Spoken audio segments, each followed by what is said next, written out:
Good evening. Wrong answer. An article from the New Yorker in 2014. It's a beautifully written, gripping, and ultimately depressing story for me. It tells the narrative of how standardized testing of middle school students in Atlanta's most underprivileged communities led to instructors cheating on their kids' exams. It tells the story of Damini Lewis, a brilliant maths teacher who worked diligently to help his pupils to improve their math skills, but he was never able to attain his lofty aim.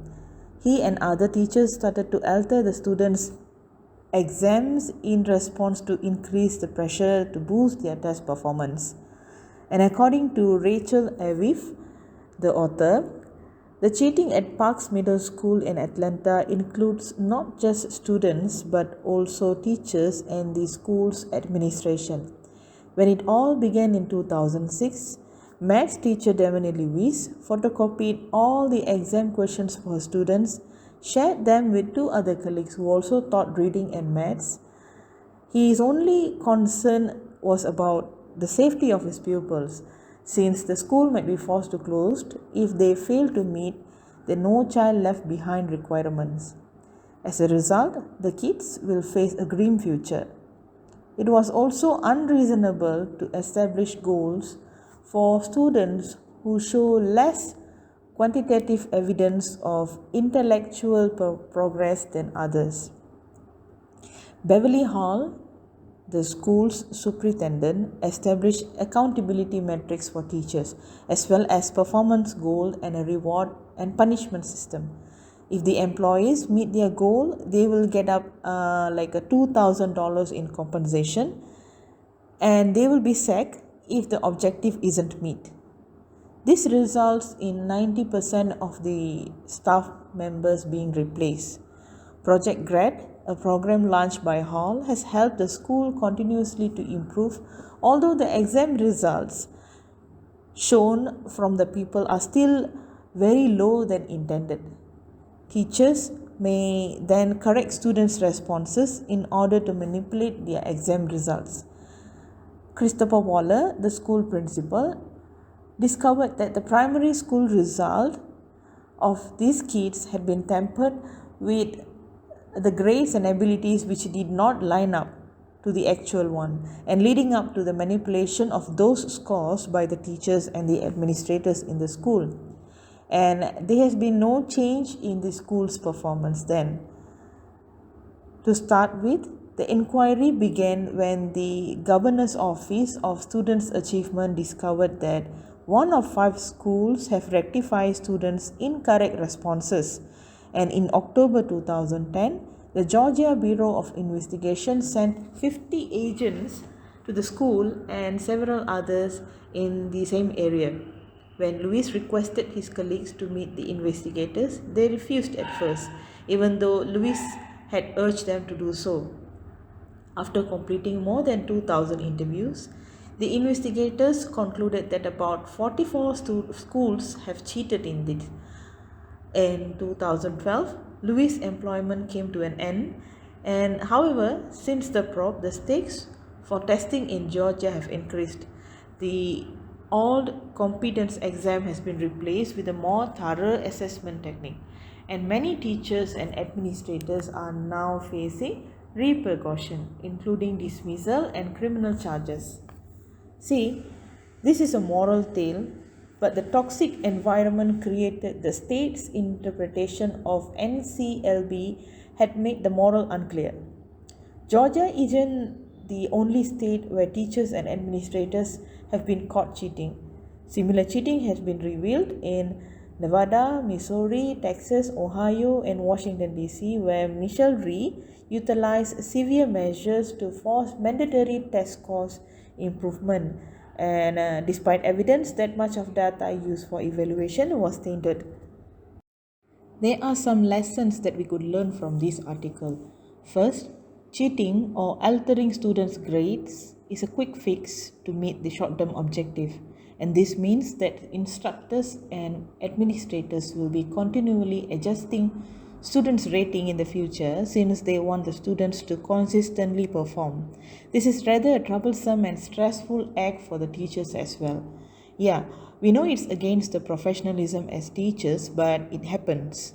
Even here in our country, where schools aim to balance the grades on the report card, and the pandemic wore on, concerns spike that report cards were not reflecting the COVID slide that so many teachers and others anticipated. Secondly, the government developed systems are not always reliable in all cases. For the sake of kids, the school's administration should advocate for reducing the school's objectives since the school in that region are more likely to exhibit indicators of intellectual growth that cannot be quantifiably measured. Sometimes these plans are being drawn with just some analysis on the bird view and it's not reflecting the real situation. So it's not necessarily work for all levels in the school. Next, education should be able to change the future of the children, and it is a powerful agent of change and improves health and livelihood, contributes to social stability, and drives a long term economic growth. And when access to education and learning grows, the ripple effects on communities and countries will be remarkable. In the absence of education, students will be unable to enhance their quality of life or prepare themselves for the future success. Then, after their parents, teachers are the most important role models for the kids.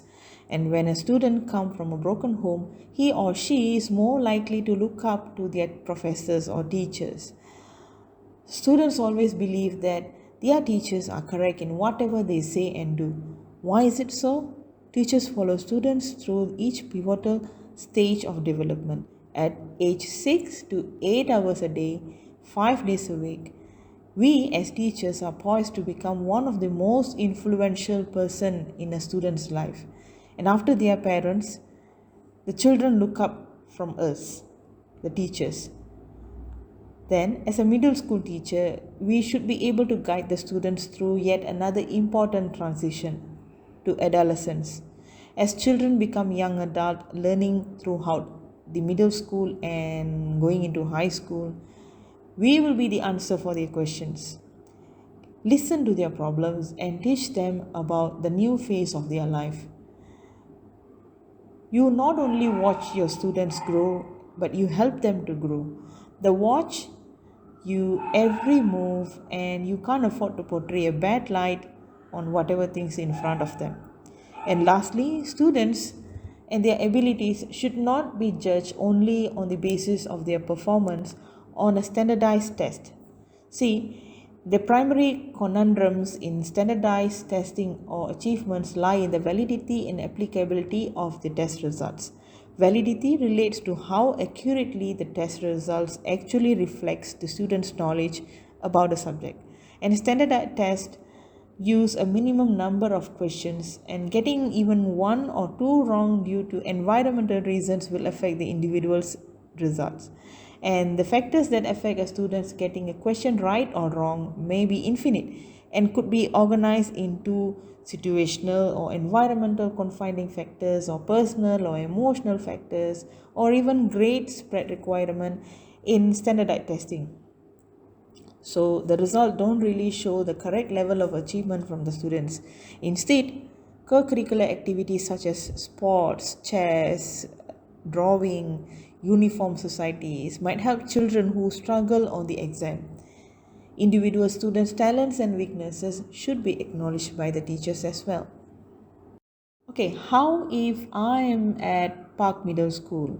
Okay, while other teachers and administrators, I would guarantee that the students were appropriately prepared for the test instead of meddling with their marks.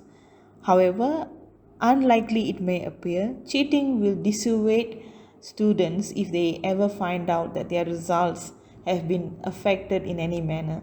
And I'll get Park Middle School's principal Christopher Waller to go bet for this school's future in front of the state and federal governments by writing an analysis of how no child left behind policies have failed the school over time.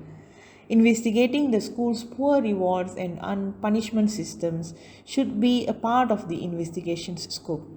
Until the students simply give up on the teachers should not be penalized even if they fail to reach the stated purpose. This means that I will alert the principal promptly if I ever find out that other teachers or administrators are tampering with students' test results. My plan is to submit an official complaint against those impacted if the principal likewise refuses to listen to what I've told him. So I will stick to my policy on honesty and professionalism at work. Thank you.